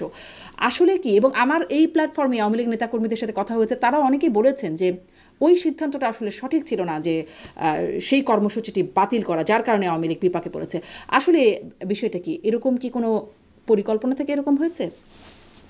বাস্তবতা হচ্ছে যে সে সময়ে ঢাকাতে কর্মী সমাবেশ করার কথা ছিল, পরবর্তীকালে কোনো কারণে, যেটি হয়তো আমরা ভবিষ্যতে জানতে পারবো, কারণ যে সময়টিতে বাতিল করা হয়েছে দেশের অবস্থা এমন ছিল যে নেতা কর্মীরা কিংবা নেতৃবৃন্দ সঠিকভাবে এখনো জানতে পারেনি কেন এটি বাতিল করা হলো। তবে একটি কথা আমি শুনেছি, সেটি হচ্ছে পার্টির উপর লেভেলে কথা ছিল যদি দুই পক্ষ মুখোমুখি হয় প্রাণহানির আশঙ্কা আছে। এই কোমলমতি ছাত্র যারা আন্দোলন করছে তাদের সাথে সংঘর্ষ লিপ্ত হওয়ার কোনো ইচ্ছা সেই অর্থে আওয়ামী লীগের ছিল না বড় ধরনের। সুতরাং তারা মনে করেছে যে এই ছাত্রদের আন্দোলন দিয়ে তো আর সরকার পরিবর্তন হবে না, সুতরাং অযথা প্রাণ ক্ষয় করে লাভ কি, এইটুকু আমি জানি। আর বাকি যেটুকু পড়লেন এটা ভবিষ্যতে মানুষ নিশ্চয়ই রিসার্চ করে বের করবে, তথ্য অনুসন্ধান করে বের করবে। কারো পক্ষে না জেনে বা কম জেনে সে ব্যাপারে মন্তব্য করাটা ঠিক হবে না। আচ্ছা, আপনাদের কি মানে আওয়ামী লীগের কোনো অভ্যন্তরীণ বিশ্বাসঘাতকতা ছিল কোনো বিশেষ ব্যক্তি হিসেবে যদি নাও বলেন, যেমন সেনা প্রধানের ক্ষেত্রে মোটামুটি এক বাক্যে আমি একটু আগেও বলছিলাম, আপনিও বলছিলেন যে তিনি ব্যর্থ হয়েছেন, এটি আপনি বলতে পারেন, কিন্তু আপনি অভিযোগটা এভাবে করতে চান না, কিন্তু আপনাদের একদম সরাসরি অভিযোগ করেছেন অনেকেই, আমার অনুষ্ঠানেও এসে করেছেন সেনা প্রধানের বিরুদ্ধে। তো আওয়ামী লীগের ভেতরেও এরকম কোনো, আপনি চেষ্টা করছেন যে আমি যাতে সেনা প্রধানের বিরুদ্ধে অভিযোগটি না একটু না, সেনা পাকা প্রধানের করি। বিষয়টা বাদ দিয়েই বলছি, আওয়ামী লীগের ভেতরে কি কোনো মানে ইয়ে ছিল কিনা, বিট্রেয়ার ছিল কিনা, যারা আসলে বিশ্বাসঘাতকতা করেছে? আসলে 15টি মাস চলে গেছে, এখনো কিন্তু এই ধরনের কোনো কথা আমরা শুনিনি চন্দন নন্দী রিপোর্ট ছাড়া। তবে আমি মনে করি যে চন্দন নন্দী যেহেতু রিপোর্টটি করেছেন, সেটাকে আমলে নিয়ে এ ব্যাপারে তদন্ত হতেই পারে, পার্টির পক্ষ থেকে হতেই পারে, এবং তারা যদি অভিযুক্ত না হন তাদেরকে এই ধরনের কলঙ্ক নিয়ে কেন থাকতে হবে, সেটাও তো আসলে উচিত নয়। জি, জি, অনেক ধন্যবাদ। আসি এবার একটু যে সজীব অজের জয়ের মানে তার ইন্টারভিউ দিয়ে শুরু করেছিলাম, যে তিনি বলেছেন ইনিশিয়াল কিছু ভুল ছিল, মিস্টেক শব্দটি ওখানে ব্যবহার করা হয়েছে এপির সাথে যে সাক্ষাৎকারে। এই প্রশ্নটি আপনাদের কাছে অনেকবার জিজ্ঞাসিত হয়েছে যে আসলে কি ভুল ছিল, আপনারা আসলে তার এই বক্তব্য থেকে কি মনে করেন, কি ভুল ছিল বা কোন ভুলের কথা তিনি বলছেন? এইটা অবশ্য উনি কোন ভুল স্পেসিফিকলি বলতে চেয়েছেন সেটা না বললেও অবশ্যই ভুল ছিল। অবশ্যই বাংলাদেশে গণতান্ত্রিক প্রক্রিয়ায় আর একটু স্পেস দেওয়ার দরকার ছিল, কোনো সন্দেহ নেই। কোনো সন্দেহ নেই, যারা দুর্নীতিতে কেউ কেউ না তো করেছে, যদিও আওয়ামী লীগের নাম করা হয়, কিন্তু আওয়ামী লীগের এই 7-8 কোটি নেতাকর্মী তো আর দুর্নীতির সাথে জড়িত ছিল না, অনাচারের সাথে জড়িত ছিল না, কেউ না কেউ ছিল। সুতরাং সেগুলোর ব্যাপারে অবশ্যই তাদেরকে শাস্তিমূলক ব্যবস্থা গ্রহণ করা উচিত ছিল। সেই সময়টিতে যে নামগুলো সবসময় সামনে এসছে, সালমান এফ রহমানের কথা বলেছেন আপনি, শেয়ার বাজার কেলেঙ্কারির কথা বলেছেন, সেই নামগুলো সামনে আসাতে অন্তত তাদেরকে তদন্ত করে বিচারের মুখোমুখি করা উচিত ছিল। এতে জনগণ কিন্তু সন্তুষ্ট হতো। জনগণ দেখছিল যাদের নামে অভিযোগ আসছে তাদের বিরুদ্ধে তদন্ত হচ্ছে না, এমনকি এস আলমের বিরুদ্ধে তদন্ত তো দূরের কথা, হাইকোর্ট যে তার বিরুদ্ধে তদন্ত হওয়া যাবে না এই ধরনের একটা সিদ্ধান্ত দিয়ে দিল। কিংবা আমাদের ওই যে বিভিন্ন ছোটখাটো সরকারি কর্মচারীর বাসায় কিংবা সম্পদের পরিমাণ নিয়ে বিভিন্ন কিছু পত্রপত্রিকায় বেরোচ্ছিল সেই মুহূর্তে, এতে আসলে তাদেরকে যদি সরাসরি বিচারের আওতায় আনা যেত, অন্যায়, ঘুষ, দুর্নীতি পৃথিবীর সব দেশে আছে বিভিন্ন রকম, কিন্তু সেটা যদি তাদেরকে বিচারের আওতায় আনা যায় তাহলে সেই দেশের জনগণ সন্তুষ্ট থাকে। আমরা হয়তো কিছু লোককে আইনের আওতায় আনতে ব্যর্থ হয়েছি সেই সময়টিতে, এবং তার জন্যই হয়তোবা আমাদের ব্যাপারে সেই মুহূর্তে জুলাই অগাস্টে আমাদের জনপ্রিয়তা অনেক কম ছিল, যেটা ডক্টর ইউনূসের বিভিন্ন ভুল, অস্বচ্ছতা এবং দুর্নীতির কারণে জনগণ ভুল বুঝতে পেরে আবারও ভালো আছি শব্দটি ব্যবহার করছে। এবং আওয়ামী লীগের জনপ্রিয়তা যে কোনো সময়ের চেয়ে, গত 15 বছরের যে কোনো সময়ের চেয়ে এখন অনেক বেশি, সেটা বাংলাদেশের জনগণের পক্ষ থেকে সবাই বুঝতে পারছে। সুতরাং আমরা যে ভুলগুলো করেছি, অবশ্যই ভুল হলে ভুলের জন্য শাস্তি পেতে হবে, কোনো সন্দেহ নেই, কিন্তু এদিকে শাস্তিটি আসলে আসলে ভুল মানে আওয়ামী আওয়ামী লীগের লীগের জনপ্রিয়তা নিয়ে একটু কথা বলবো, আওয়ামী লীগের ভোটার যদি বেড়ে থাকে সেটা নিয়ে একটু কথা বলবো, কিন্তু এটা কি ভুল নাকি এখানে কোনো ডিলিংস ছিল? যদি বলি এস আলম, যদি বলি সালমান এফ রহমান, তাদের এই বিষয়গুলো কি শুধুমাত্র ভুল হয়ে গেছে নাকি এখানে কোনো ডিলিংস ছিল, যেটি শোনা যায় আর কি? আহ, আবারও শোনা কথায় আমি এখন আসলে কিভাবে বিশ্বাস বলবো, করতে পারি না, আমি তো আর জানি তবে না কে কি হ্যাঁ, করছেন, হ্যাঁ, আপনিও জানেন আপনিও না, কিন্তু জানেন না, আমাদেরকে পারসেপশন আমিও শুনতে জানি না, হয়, তথ্য আপনিও নিতে হয়। জানেন না। Perception is different. হ্যাঁ, এবং তথ্যও পাবলিক নিতে হয়, তথ্যটাও পারসেপশনে, শুনি আসলে। না না, পাবলিক পারসেপশন সম্বন্ধে যদি বলেন, হ্যাঁ, পাবলিক পারসেপশন কিন্তু সত্য হোক মিথ্যা হোক ভেরি ইম্পর্টেন্ট। এবং একটা পাবলিক পারসেপশন যদি তৈরি হয়ে যায়, যার বিরুদ্ধে তৈরি হয়ে যায়, যদি নেগেটিভ হয়, তার পক্ষে টিকে থাকাটা খুব কঠিন হয়ে যায়। এটা বাংলাদেশের বিভিন্ন সরকারের পক্ষে দেখা গেছে বিভিন্ন সময়ে।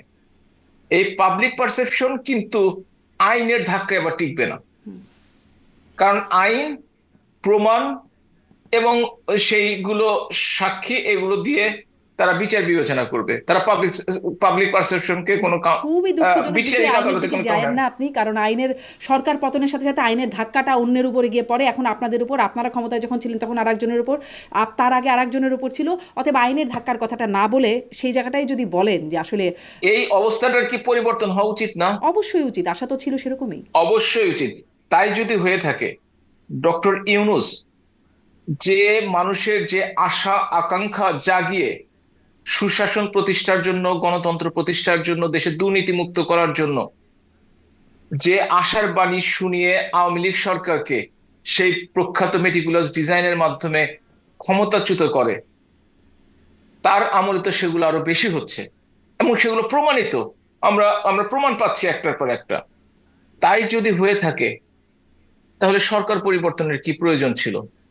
কি জন্য আওয়ামী লীগ সরকারকে সরে যেতে হবে?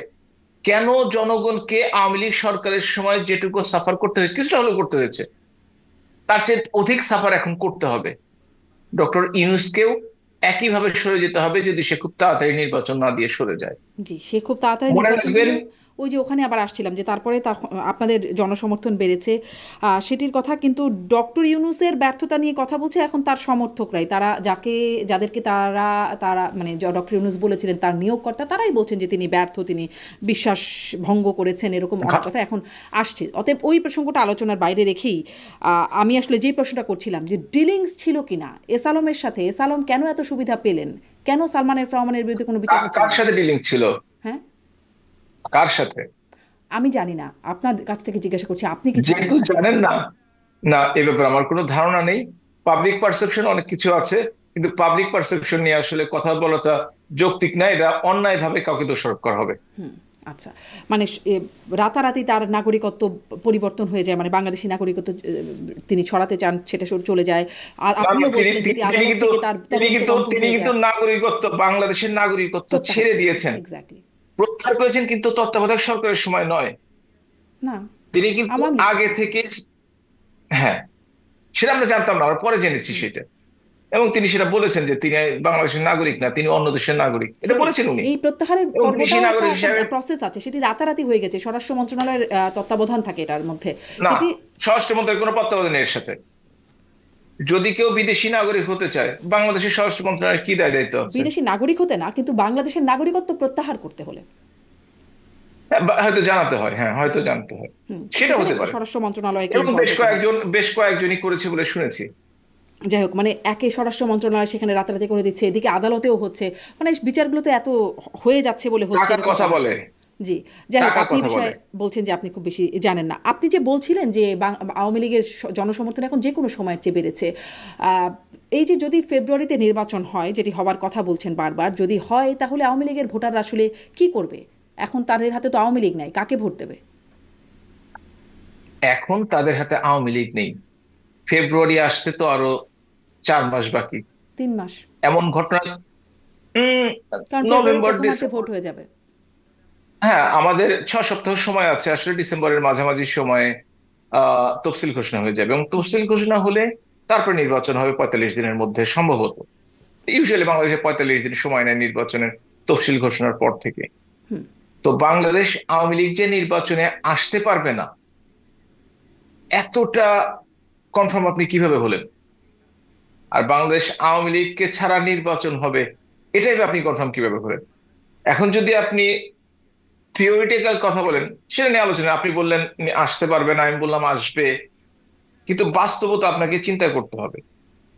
সেটা আমি একটু আগে বলেছি যে বাংলাদেশ আওয়ামী লীগকে বাদ দিয়ে, যদিও আওয়ামী লীগ বিপর্যস্ত অবস্থায় আছে এই মুহূর্তে, প্রকাশ্য নেতৃত্বের একান্তই অভাব, কিন্তু এই 76 বছরের পুরনো দলটি, যার শিকড় বাংলাদেশের প্রত্যেকটি গ্রাম মহল্লায়, প্রত্যেকটি এলাকায়, কমপক্ষে বাংলাদেশ সবচেয়ে খারাপ সময়টিতে, বঙ্গবন্ধু হত্যার 4 বছর পরে যে জিয়াউর রহমানের সময় সামরিক সরকারের সময় নির্বাচনটি হয়েছিল, তাতে 25 ভাগ ভোট পেয়েছিল, সবচেয়ে খারাপ সময়।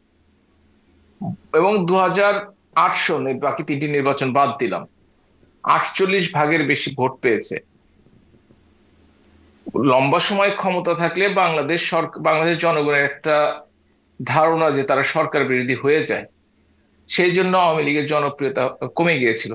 কিন্তু আওয়ামী লীগের সময় যে উন্নয়নগুলো করেছে, আওয়ামী লীগের সময় যে আইন শৃঙ্খলার পরিস্থিতি ছিল, মানুষের অর্থনৈতিক অবস্থা ছিল, দ্রব্যমূল্য বেড়েছে কোনো সন্দেহ নাই, কিন্তু তাদের জন্য বেতনও শতভাগ বাড়ানো হয়েছে, সরকারি কর্মচারীদের ব্যবসা বাণিজ্যের সুবিধা পেয়েছে, মানুষ অন্তত, মিথ্যা মামলা হয়েছে কিছু, কিন্তু আদালতে যে জামিন পেয়েছে, মানুষের চাঁদাবাজির কবলে পড়ে নাই। এই সমস্ত কারণে মানুষ দেখেছে যে 54 বছরের ইতিহাসে যতগুলো সরকার এসছে, তার মধ্যে আওয়ামী লীগ সবচেয়ে ভালোভাবে দেশ চালাতে পারে।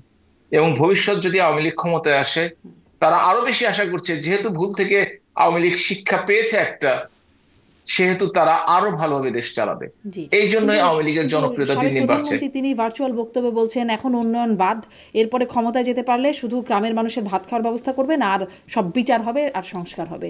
এখান থেকে আসলে মানুষ কি আশা করতে পারে? বিচার তো উনি বলেছেন বিচার হবে এবং সংস্কার হবে, আমি কথাটি মানে শুনিনি আসলে। সংস্কারটা আর একটা আলোচনায় বলেছিলেন, এরপর থেকে শুধু বিচার হবে। আর তার আগে একটা আলোচনায় বলেছেন সংস্কার করবেন তিনি। ঠিক আছে, বিচার ব্যবস্থা আমি তো আগেই বলেছি, যে কোনো সরকারের সময় কোনো অপরাধ সংঘটিত হলে তার বিচার হওয়া দরকার। কোনো দল মত নির্বিশেষে, যে কোনো সরকারের সময়। উনি সঠিক কথাটি বলেছেন। আর দ্বিতীয়, যদি সংস্কারের কথা বলে থাকেন, সংস্কার তো কিছুটা প্রয়োজন আছে। আমাদের সময় যে কিছু কিছু অনিয়ম হয়েছে, সেগুলো দূর করে আরো শুদ্ধভাবে চালানোর জন্য অবশ্যই সরকারের প্রয়োজন আছে, এ নিয়ে তো কোনো সন্দেহ নেই। আর সংস্কার তো একটা চলমান প্রক্রিয়া, কোথাও তো থেমে থাকবে না, চলতেই থাকবে। সুতরাং সেটি হয়তো তিনি বলেছেন, যদিও আমি শুনিনি, ওই বক্তৃতাটি হয়তো মিস করে গেছি। আপনি বলছিলেন যে আওয়ামী লীগ যে থাকবেন আমি এত নিশ্চিত হই কি করে? আমি আসলে নিশ্চিত না, নির্বাচন হবে কিনা সেটি নিয়ে অনেক অনিশ্চয়তা আছে। কিন্তু মানে যেই এখন যে অবস্থা, আওয়ামী লীগের কর্মকাণ্ড নিষিদ্ধ, নিবন্ধনও বাতিল হয়ে আছে, তাহলে আওয়ামী লীগ থাকবে কি করে যদি ফেব্রুয়ারিতে নির্বাচন হয়? আপনি যদি আজ থেকে 15 মাস আগের কথা চিন্তা করে দেখেন, তখন কিন্তু আওয়ামী লীগ ঘর হতে বের হতে পারতো না। কোটি কোটি জনগণ দেশের বাইরে ছিল, এখনো আছে, ঘরে ঘুমাতে পারে না। বিএনপির অত্যাচারে, জামাতের অত্যাচারে, এনসিপির অত্যাচারে, পুলিশের অত্যাচারে, বিভিন্ন সামরিক বাহিনীর অত্যাচারে তার আর ফিরতে পারে না। তারপরও কিন্তু আওয়ামী লীগের ছোট ছোট মিছিল হচ্ছে। গত 24শে সেপ্টেম্বর একটা মিছিল থেকে সরকারি ভাষ্য মতে 244 জনকে গ্রেপ্তার করা হয়েছে। বলেন তো দেখি, যে দিনটিতে একটি জায়গা থেকে একটি শহর থেকে 244 জনকে গ্রেপ্তার করা হয়, তাহলে কতজন জনসংখ্যা সেখানে মিছিল করার জন্য উপস্থিত ছিল? মিছিলটা হয়নি আমি জানি, কিন্তু কতজন উপস্থিত ছিল? এবং এই যে গত হ্যাঁ, চব্বিশ আওয়ামী লীগের তারিখে যে, মিছিল বড় হচ্ছে, সংখ্যায় বাড়ছে বা আকারেও বাড়ছে, সেটি দেখা যাচ্ছে। আপনি কি অগাস্ট 2024-এ আওয়ামী লীগের কোনো মিছিল দেখেছেন? সেপ্টেম্বরে দেখেছেন? অক্টোবরে দেখেছেন? দেখেননি কিন্তু।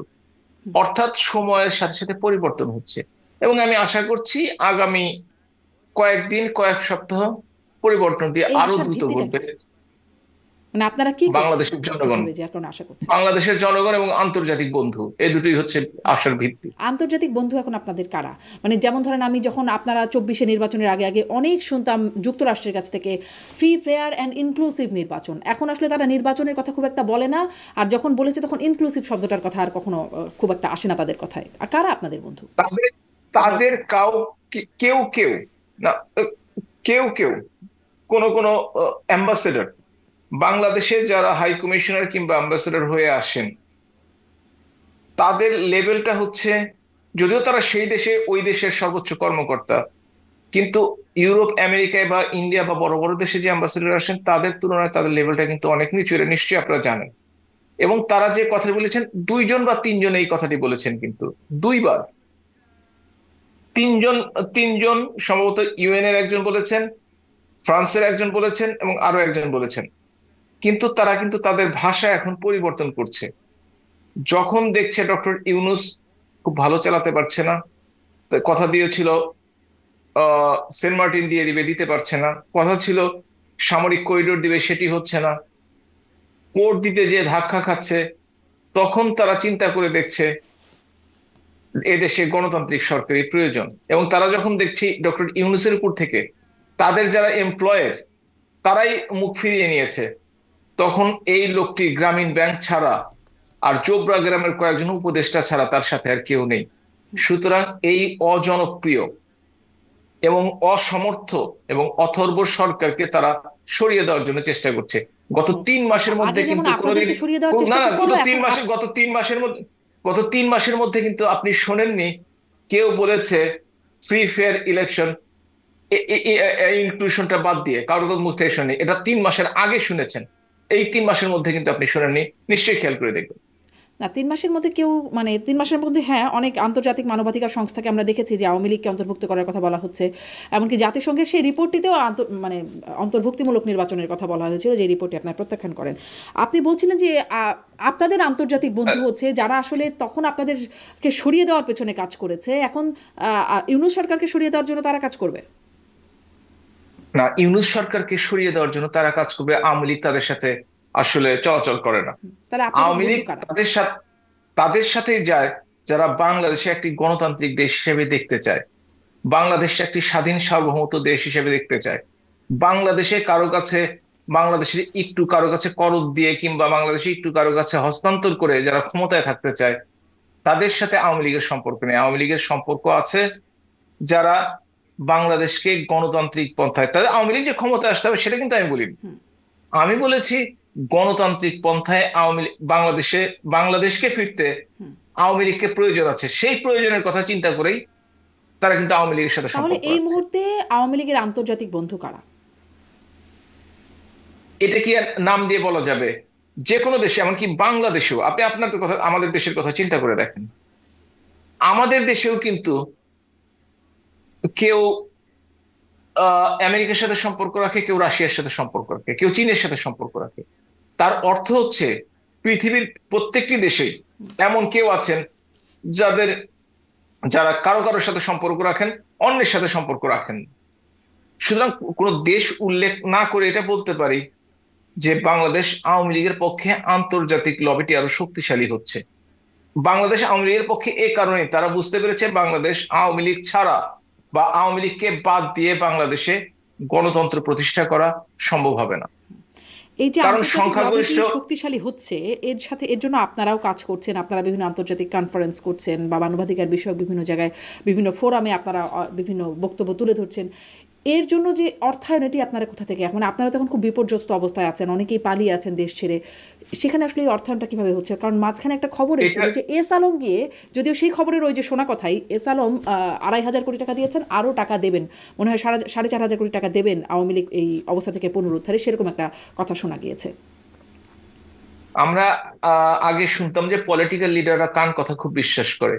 এখন দেখছি যারা উপস্থাপনা করে তারা কান কথা ছাড়া কথাই ভাই, বলতে পারে না। কথা তো যাই হোক, কান এখন আমি কথাই যে হবে কথা, না, কথা তো কানেই শুনবো না আমি। না, শুনবেন কিন্তু তার ভিত্তিটা, ভিত্তিটার জন্যই প্রশ্ন তার আপনার কাছে, আপনি ভিত্তি আমাকে তা- তা- তা- জানান। তা- না না, তা আপনাকে জানতে হবে যে এস আলমের সাথে ওই সময়টিতে অনুসন্ধানী রিপোর্ট করুন, আপনি কাউকে পাঠান, কিংবা কোনো একটা, আপনি এখন পর্যন্ত গ্রহণযোগ্য কোনো মিডিয়াতে এই খবরটি পেয়েছেন?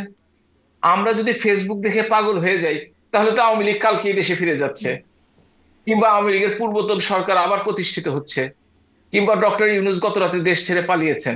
এইসব খবর তো অহরহ দেখছি। সুতরাং এই কান কথায় বিশ্বাস করা, কান কথা শুনে সেইটা আবার আলোচনা করা, এটা আসলে সত্যিকার অর্থে আচ্ছা, তাহলে প্রাসঙ্গিক আপনি নয়। যদি এই কথাটা মানে না বলেন, আমরা আসলে কান কথার কিছু জাস্টিফিকেশন খোঁজার জন্য আপনাদেরকে জিজ্ঞাসা করি যে আপনারা যারা আওয়ামী লীগের দায়িত্বশীল নেতা বা ভেতরের খবর কিছু জানেন, নিজেদের মধ্যে যোগাযোগ থাকে, তারা যেন কান কথাগুলোকে স্পষ্ট করেন। এই কারণে বিবৃতি আকারে না বলে প্রশ্ন আকারে জিজ্ঞাসা করি। আম, যেটি প্রত্যেকটি কথার তো বিবৃতি আসলে দেওয়া যাবে না। কোথায় কি ঘটছে অথবা ঘটেইনি, প্রতিদিন যদি আওয়ামী লীগকে এই কাজে বিবৃতি দিতে হয়, তাহলে আওয়ামী লীগকে তো টিকে থাকাই সম্ভব হবে না। সারাদিন বিবৃতি নেই, নিউজ পেপার খুঁজতে হবে, ফেসবুক খুঁজতে হবে, আর একটা করে বিবৃতি দিতে হবে। আচ্ছা, তাহলে এটা তাহলে বাদ দিলে আপনার আপনাদের কয়দিন পর অর্থের বলবেন উৎস যে কি? আওয়ামী তাহলে এই লীগ, যে কর্মসূচিগুলো চালাচ্ছেন, অর্থের উৎসটা কিভাবে হচ্ছে? যেমন একটু বলুন। মানে ধরুন, এই যে আমি জিজ্ঞাসা করছিলাম, আপনারা বিভিন্ন আন্তর্জাতিক কনফারেন্স করছেন বা এই যে একটা লবিংও করতে হচ্ছে, আন্তর্জাতিক যোগাযোগ বাড়াতে হচ্ছে, সেটার জন্য তো মানে বা আওয়ামী লীগের তৎপরতা চালানোর জন্য বাংলাদেশ চেষ্টা করছে। আওয়ামী লীগের জন্য আপনি দেখেন লন্ডনে একটা কিন্তু বিরাট সমাবেশ হয়েছে। প্রায় 5,000 লোক ট্রাফালগার স্কোয়ার থেকে পার্লামেন্ট, হাউস অফ কমন্স পর্যন্ত পৌঁছে গেছে।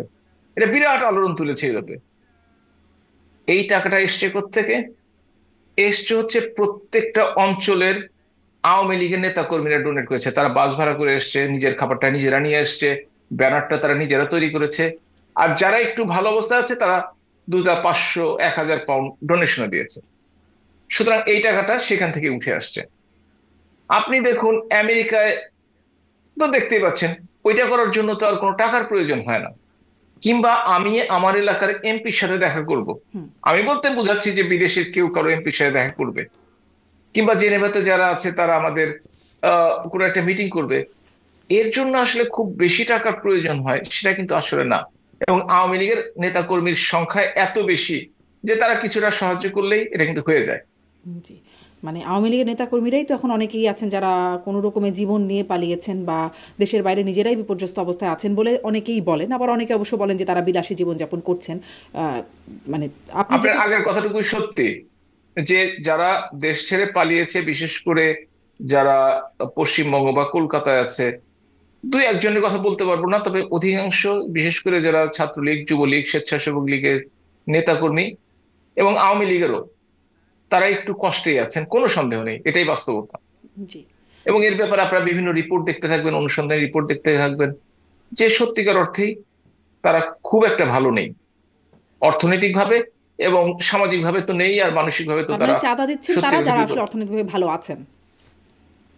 হ্যাঁ, আমাদের তো পৃথিবীতে প্রায় 1.5 কোটি বাঙালি আছে, জি। তার জি, মধ্যে যদি ওই স্পষ্ট। 40%-ও নিয়ে এটি আসে, মনে হয় আপনি সংখ্যা অনেক। স্পষ্ট করেছেন। আরেকটা একটু প্রশ্ন করি যে, ওই যে সেই সাক্ষাৎকারে সজীব ওয়াজেদ জয়ের সাক্ষাৎকারের কথা বলছিলাম, সেখানে তিনি ওই যেখানে তিনি বলছেন যে ইনিশিয়াল মিস্টেকস ছিল কিছু, সেখানে তিনি বলছেন যে যেই 1400 নিহতের কথা জাতিসংঘের প্রতিবেদন, সেটিকে তিনি আমলে নিচ্ছেন না বা সেটাকে তিনি অস্বীকার করছেন, কিন্তু তিনি রেফার করছেন স্বাস্থ্য মন্ত্রণালয় যে 800 জনের মতো এই সংখ্যাকে, মানে এই সংখ্যার দায় কি স্বীকার করছে আওয়ামী লীগ?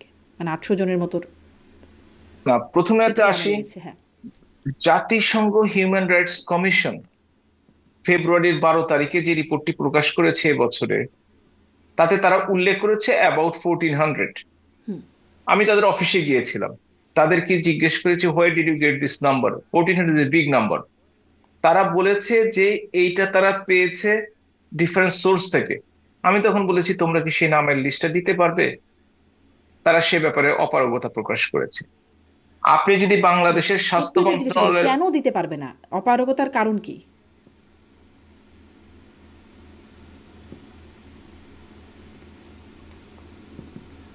সংযুক্তি আটকে গেল। তাতে প্রথমে করেছিল 834 জন, পরবর্তীতে তারা এর সাথে 10 জন, না সরি 8 জন যোগ করেছে।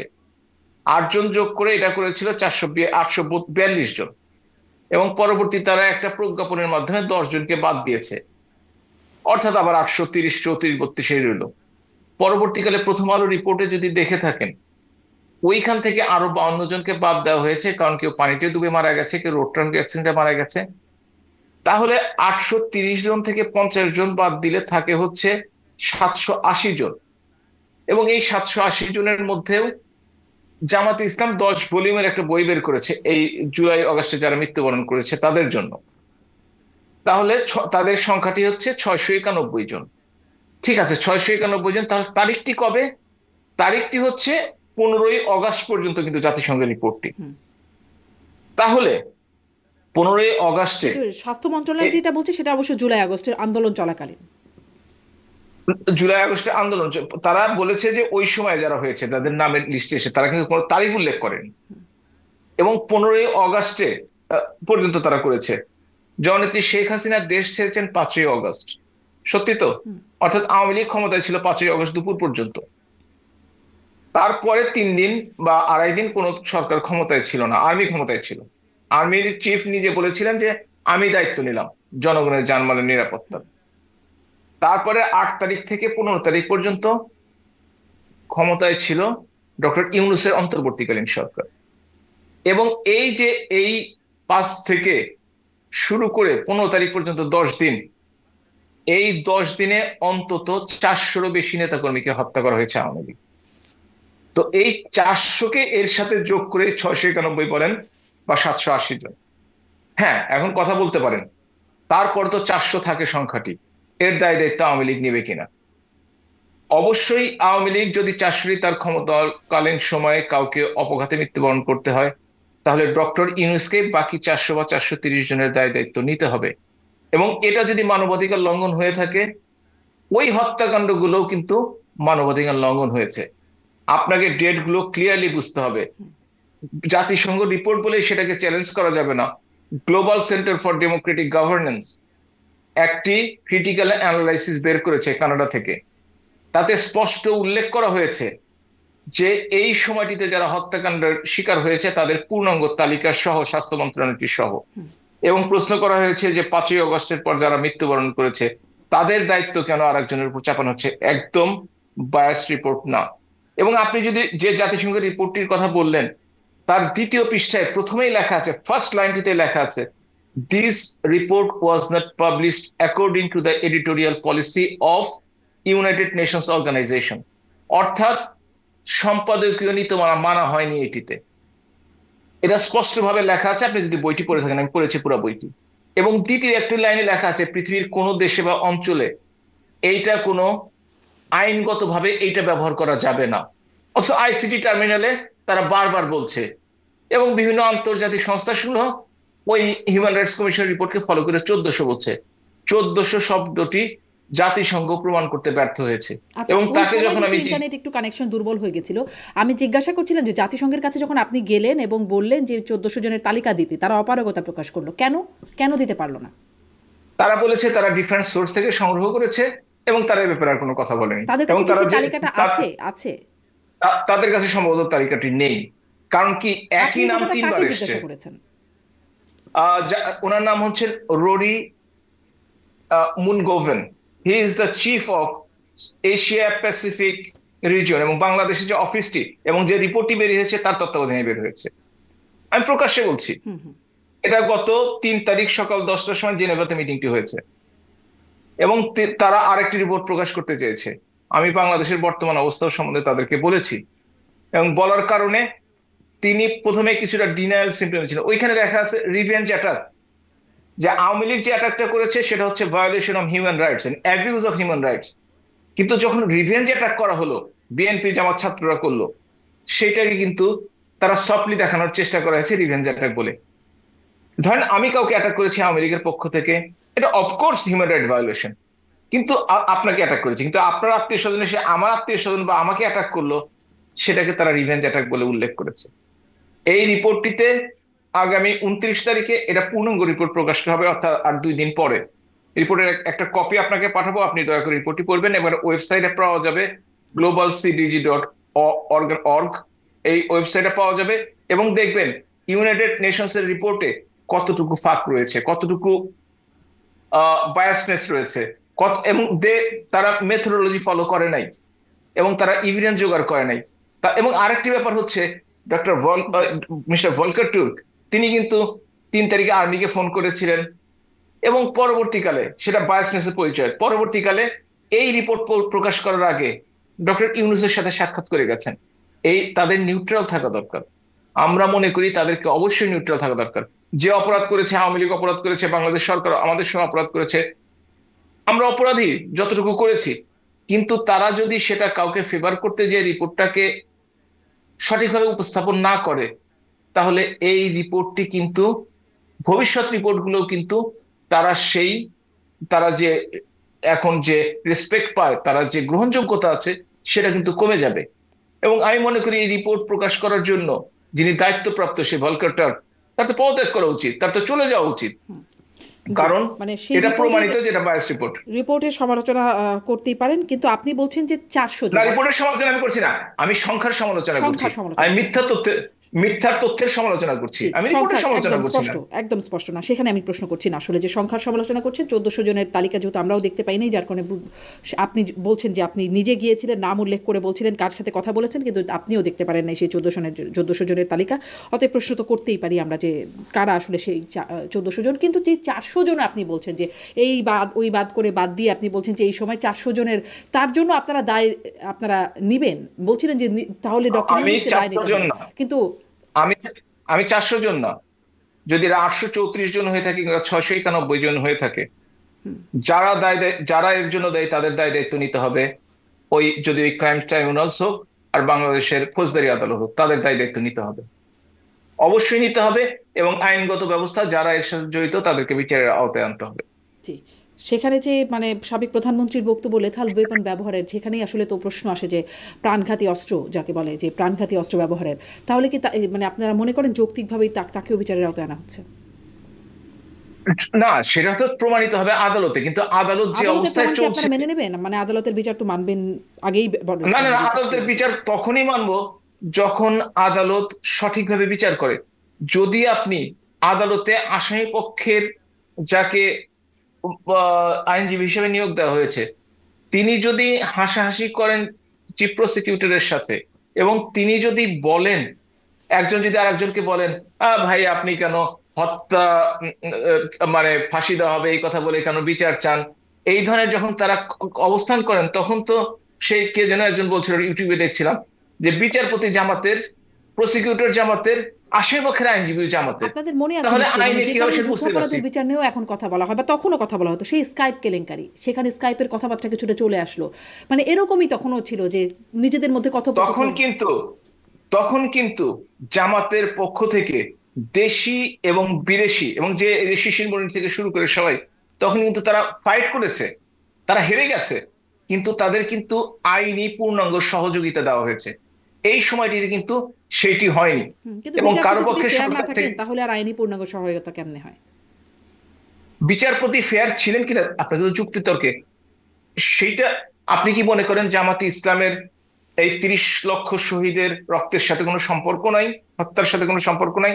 আপনি কি মনে করেন 2 লক্ষ ইতিহাস তো মা বলে বোনের আছে। সম্ভ্রম? ইতিহাস তো বলে আছে। তার জন্য কারা দায়ী? আজকে যদি জননেত্রী শেখ হাসিনাকে দায়ী করা হয় যে কোনো হত্যাকাণ্ডের জন্য, তাহলে সেই সময় 30 লক্ষ হত্যাকাণ্ডের জন্য সেই সময় নেতৃবৃন্দ দায়ী কিনা? সেই যুক্তিতে জি। অবশ্যই বলতে হবে অবশ্যই দায়ী, এবং তাদের বিচার হবে, এটাই স্বাভাবিক। তাহলে এরপরে এবং শেখ মহান হাসিনারও বিচার হবে, মুক্তিযুদ্ধের এটাই স্বাভাবিক। মহান মুক্তিযুদ্ধের সাথে আপনি কখনোই এই 24 কিংবা এর তুলনা না, করতে পারেন না। তুলনা না করলাম, তবে কিন্তু যদি তবে হত্যাকাণ্ড হয় একটা তখনও ব্যাপারে হত্যাকাণ্ড একটা হয়েছে। ব্যাপারে একটা ব্যাপারে কথা 30 বলতে লক্ষ পারেন, এখন হয়েছে ধরেন, সেটি হচ্ছে আপনার সংখ্যা তত্ত্বের অনেক গরমিল আছে, তবুও যদি আপনি বলছেন 400 যদি হয় তার জন্য, তাহলে আমি তার জন্য 400, বিচার হবে। আমি আসলে জানি না তো সংখ্যাটি হ্যাঁ কত, হ্যাঁ, ওই তো এক্সাক্ট গরমিল আছে সংখ্যাটি জানি না কত। সংখ্যাতত্ত্বে বলছিলাম। হ্যাঁ, সংখ্যায় গরমিল আছে। সুতরাং আমি তো প্রথম থেকেই বলে আসছি, যে কোনো হত্যাকাণ্ড, যে কোনো অপরাধী ব্যক্তি, যে কোনো গুণ, আপনি যে কথাগুলো শুনতে যাচ্ছেন যে তাদের বিচার হওয়া দরকার কিনা, আমি তো বলেছি স্বাধীনতা পরবর্তীকাল থেকে এবং স্বাধীনতা যুদ্ধ থেকে প্রত্যেকটি হত্যাকাণ্ডের বিচার হওয়া উচিত। এই বিচারহীনতার সংস্কৃতির জন্যই তো জি। আমরা আসলে সঠিকভাবে রাষ্ট্র পরিচালনা করা এটা সম্ভব আসলে হয়নি। সেরকম এবং হয়ে এটা যাচ্ছে, যে ডাক্তার হাবিবুল মিলাত, মানে সব হত্যাকাণ্ডের বিচার হওয়া উচিত। ওই যে জামাতের আমির না সম্প্রতি না না না, ক্ষমা চেয়েছেন, দেখেছেন 47 সাল থেকে শুরু করে 25 পর্যন্ত যাবতীয় তাদের কৃতকর্ম তার যদি কেউ অর্থ দুঃখ তিনি পেয়ে ক্ষমা থাকেন চান ক্ষমা নাই। চেয়েছেন, নিঃশর্ত ক্ষমা না চেয়েছেন। তার অর্থ, না তিনি তার অর্থ তিনি ক্ষমা চান নাই, এই তো কারণ এটাই তিনি আমি আপনাকে তিনি এই এই এই অর্থেই আমি 71। আপনাকে প্রশ্ন করছি যে স্বাধীনতার পর থেকে যত বিচার, সব হত্যাকাণ্ড সবকিছুর বিচার হতে হবে, মানে আপনি চান না? আপনি নিশ্চয়ই। চান না? কিন্তু কিন্তু কিন্তু আমি যদি আমার সাথে হওয়া অপরাধের বিচার চাইতে গেলে যদি আমাকে আপনি বলেন যে এর আগে অনেক অপরাধ হয়েছে, সবের বিচার হতে হবে, আমি তো সেটা। আপনার সাথে কোনো অপরাধ হয়নি তো, না না, আপনি তো আমি বিচার যদি আমি চাইছেন না। বলছি যে আমি ধরেন আমি আবু সাইদের পরিবার, বা আমি ধরেন আরো একজনের পরিবার যারা আমি সেরকম ধরেন যদি কেউ আইভি হয়ে থাকে। রহমানের পরিবার, আমি আইভি রহমানের পরিবার, হ্যাঁ হ্যাঁ, তখন কি হতেই পারে, বিচার আপনি চাইবো না? চাইতে পারেন বিচার, কিন্তু এখন যদি না, আমি হতেই আপনাকে পারে না। বলি যে অবশ্যই অবশ্যই হতে হবে, অবশ্যই হতে হবে। হুম, হতে হবে না, অবশ্যই হতে হবে। অবশ্যই হতে হবে জি, কিন্তু সেই পরিবারের হ্যাঁ। সদস্যকে যদি বলা হয় আগেও এরকম সেই স্বাধীনতার পর থেকে অনেক হত্যাকাণ্ড হচ্ছে, সবগুলোর বিচার হতে হবে, হতে হবে সেগুলোও, এটাও হতে হবে, কিন্তু আমি যখন বিচার চাইবো তখন তো আমার বিচারটা আমাকে দিতে হবে, তাই না? তো সেটাই আমিও তো চাইছি, সেটাই আইভি রহমানের বিচার চাইছি আমি, ওই 21 জন মারা গেছে তাদের বিচার চাইছি আমি, মহান স্বাধীনতা যুদ্ধে 30 লক্ষ মানুষ মারা গেছে তার বিচার চাইছি আমি, 2 লক্ষ মা বোনের সম্ভ্রমহানি হয়েছে, আমি তার বিচার চাইছি। হ্যাঁ। চাইতে পারি না? আর আপনাদের বিচার চাইছেন এই মানে হিসাব সংখ্যা আমি গরমিল বলেছি আছে। না না না, আমি বলেছি প্রত্যেকটি হত্যাকাণ্ডের বিচার চাইছি। আমি কিন্তু কাউকে বাদ দিয়ে দিইনি, আমাদের সময় বাদ দিইনি, আমি কিন্তু প্রত্যেকটি হত্যাকাণ্ডের। এখন যদি আপনি শুধু চুজ করেন না ওই কয়দিনে যে কয়জন মারা গেছে তাদেরই বিচার করতে হবে, অন্য কারো বিচার চাই না, তার সাথে আমি একমত না। নিশ্চয়ই সেরকমটা না, যখন আপনাদের সাথে কথা বলি তখন আপনাদের যতটুকু দায় সেই অংশটুকুকে আমি তুলে ধরার চেষ্টা করি। আবার যদি ধরেন কখনো কোনো জামাতের নেতাদের সাথে কথা হয় তখন আমি এই প্রসঙ্গটা নিশ্চয়ই জিজ্ঞাসা করি, এটাই আসলে জিজ্ঞাসা করবার কথা। যাই হোক, কথা ঠিক না, বাংলাদেশী নাগরিক হিসাবে যে কেউ যে কোনো দল করতে পারি, কিন্তু বাংলাদেশে যে কয়টি হত্যাকাণ্ড হয়েছে, মানুষকে হত্যা করা হয়েছে, খুন করা হয়েছে, গুম করা হয়েছে, তাদের বাংলাদেশের সাধারণ নাগরিক হিসেবে তাদের বিচার চাই।